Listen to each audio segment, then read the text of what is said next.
దేశంలో electric కార్లకు demand పెరిగిపోతుంది. EV వెహికల్స్ను కొనుగోలు చేసేందుకు ఇంట్రెస్ట్ చూపిస్తున్నారు. ఇప్పటికే మార్కెట్లోకి వచ్చిన కార్స్ రహదారులపై ఫుల్గా రైమంటూ దూసుకుపోతున్నాయి. లేటెస్ట్ టెక్నాలజీ, అత్యాధునిక సౌకర్యాలు ఉండడంతో చాలామందికి వాటిపై ఇంట్రెస్ట్ పెరుగుతోంది. అయితే కంపెనీ యజమానులు చెప్పినంత మైలేజ్ రావడం లేదని కస్టమర్స్ చెబుతున్నారు. బ్యాటరీ ఛార్జింగ్ స్టేషన్స్ ఇంకా డెవలప్ కాకపోవడంతో దూర ప్రాంతాలకు వెళ్లడం చాలా రిస్క్ అంటున్నారు. అందరికీ ఈవీ కార్లపై మోజున్నా వాటిని కొనుగోలు చేయాలంటే వెనుక ముందు ఆలోచిస్తున్నారు.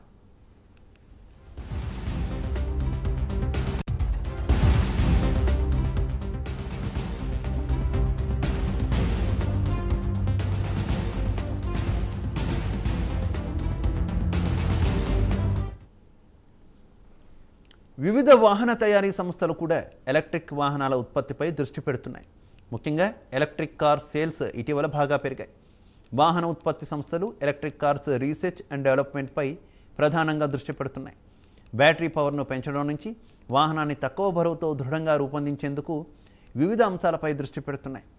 దేశంలో పెట్రోల్ బంకులు ఎక్కడైనా కనిపిస్తాయి.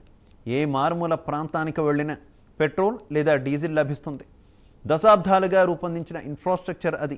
కానీ ఎలక్ట్రిక్ వాహనాల విషయంలో అలా కాదు. ఇంకా బహిరంగ ఛార్జింగ్ స్టేషన్ల సంఖ్య తక్కువగానే ఉంది. ప్రధాన రహదారుల్లో కూడా పబ్లిక్ ఛార్జింగ్ స్టేషన్లు అంతంత మాత్రంగానే ఉన్నాయి. సింగిల్ ఛార్జ్తో ప్రయాణం చేయగలిగేంత దూరంలో గమ్యస్థానం ఉంటే పర్లేదు. కానీ సుదూర ప్రయాణాల్లో, అది రిమోట్ ప్లేసెస్లో ఎలక్ట్రిక్ వాహనం తీసుకువెళ్లడం ఇబ్బందికరమే. మరోవైపు ఎలక్ట్రిక్ కార్లు ఫుల్గా ఛార్జ్ కావడానికి కొన్ని గంటల సమయం పడుతుంది. పెట్రోల్, డీజిల్ వాహనాల మాదిరిగా బంకుకు వెళ్ళి క్షణాల్లో ఫ్యూయల్ ఫిల్ చేసుకుని వెళ్ళడం ఎలక్ట్రిక్ వాహనాలతో సాధ్యం కాదు. ఇక డీజిల్, పెట్రోల్ వాహనాల కన్నా ఎలక్ట్రిక్ కార్ల ధర ఎక్కువగా ఉంది. ప్రభుత్వాలు అనేక ప్రోత్సాహకాలు, రాయితీలను అందిస్తున్నప్పటికీ వాటి ధర ఎక్కువగానే ఉంటుంది.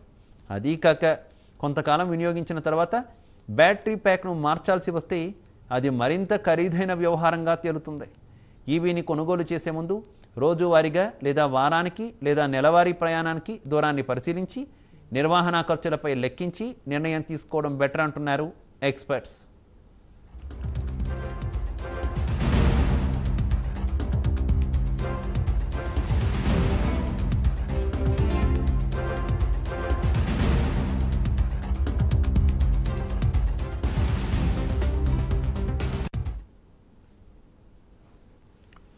ఎలక్ట్రిక్ కార్లు ఇప్పుడిప్పుడే పాపులర్ అవుతున్నాయి.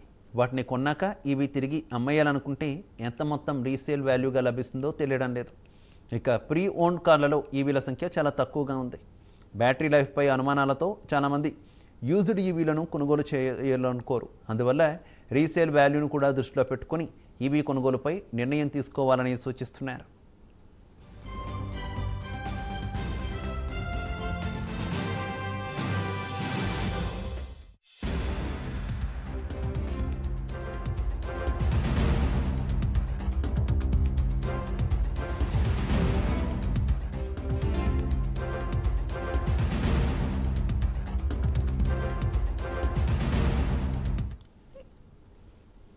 వరల్డ్ క్రికెట్లో ఇండియన్ ప్రీమియర్ లీగ్కి ఉన్న